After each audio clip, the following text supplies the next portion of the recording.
here on set is Kethevane Gorjestani from our International Affairs Desk. Kethevane, these blasts, they've left thousands of people wounded now. Some have got missing eyes, missing hands, not to mention the damage to Hezbollah's communications network. Just put it into perspective. What do you think the impact is on Hezbollah?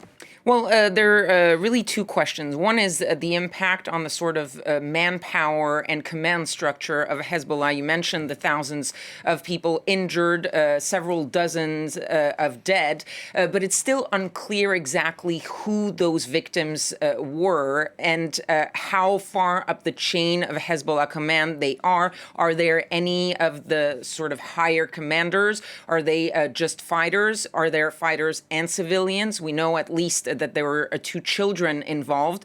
So that is a question. But even if, just for the sake of argument, we said that all of the people that were impacted by these attacks were members of Hezbollah, that is still a sliver of what Hezbollah represents. It is considered by Western intelligence that they have 45 to 50,000 fighters. Hezbollah says that they have about 100,000, but either number is huge compared to the couple of thousands that were impacted by these explosions. So it's not going to necessarily make a dent in that command structure. And then there's also just the sheer power of the weaponry of Hezbollah. Even if they lose some fighters, they have this huge arsenal of weapons, missiles, rockets, and especially some very advanced systems that some say could be a problem for Israel, even with the Iron Dome system. And then there's the question of the operational impact. And you mentioned how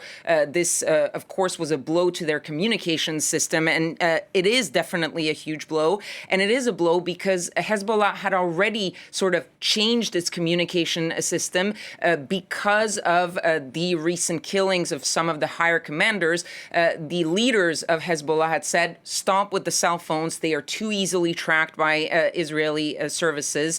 They decided to move to something a little bit more analog, like the pagers that were supposed to be less trackable, but clearly they were a security risk. And so now, no more cell phones, no more pagers, no more walkie-talkies. So the question is, how do they continue communicating? This is going to be definitely a huge disruption in the organization of Hezbollah, how they communicate, how they plan ahead.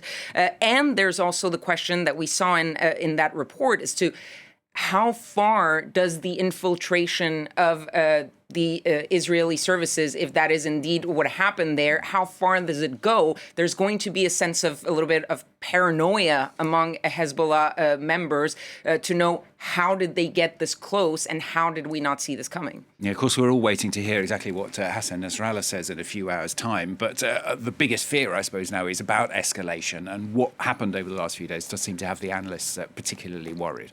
Absolutely. And there is going to be that speech, and we'll see a little bit where that speech goes in the sense of how far the revenge will go, because Hezbollah has already said that they will retaliate to what they called a massacre. They've already started sending a few more strikes across the border, even though that is nothing new. And then you have the Israelis themselves who are indicating that they are turning their objectives towards the northern border. Yoav Gallant said we're opening a new phase in the war. He said that the center of gravity is moving to the north. There have been some transfers of troops, transfers of resources from some of them from Gaza towards the Lebanese border. So a lot of signs that Israel is increasing possibly its operations towards Hezbollah. The army chief of Israel said that plans have been made, have been drawn up for a major operation against Hezbollah, though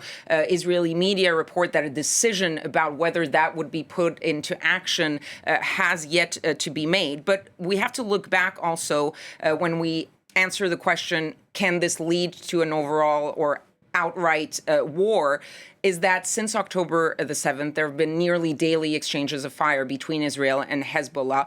And there have been instances, especially when some of the commanders were targeted, when Iran responded to Israel with a barrage of missiles.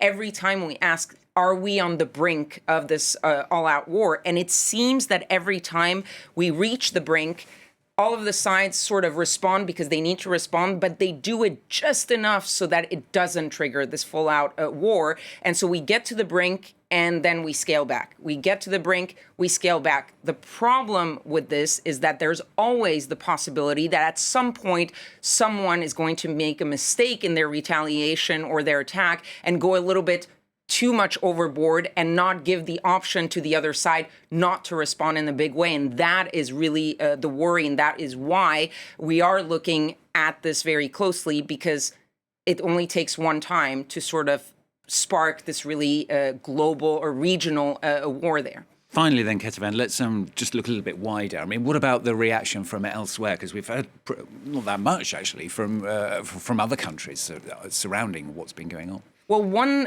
thing to look at, and that goes a little bit to this fear of something expanding to the region, is the response from Iran, because Tehran said that it reserved its right to respond. That is because in those attacks in Lebanon, their ambassador to Lebanon was actually injured there. So they feel that they were also targeted. And of course, we have to remind our viewers that Hezbollah is heavily linked financially and ideologically to the Iranian regime. So that is something to keep an eye on. Jordan also pointing the finger at Israel, saying that Israel is pushing the Middle East on the brink of a regional war. And then you have, of course, the Western countries who are using their usual sentences, which is we ask everybody to exercise restraint. We are worried about a possible spillover. The United States did that. The French did that. And then you have the reaction from the United Nations,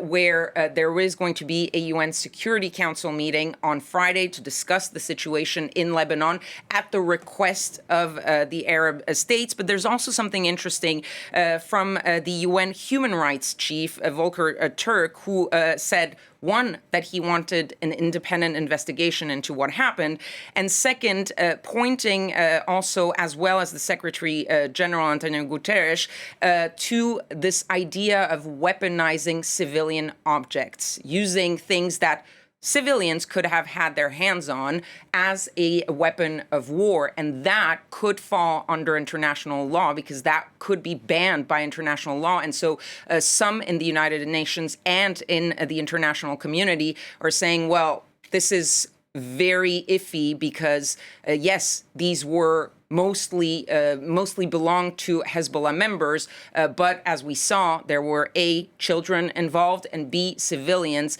and there was indiscriminate targeting in a sense. And so that is also going to be a question, possibly that will be discussed at the UN Security Council.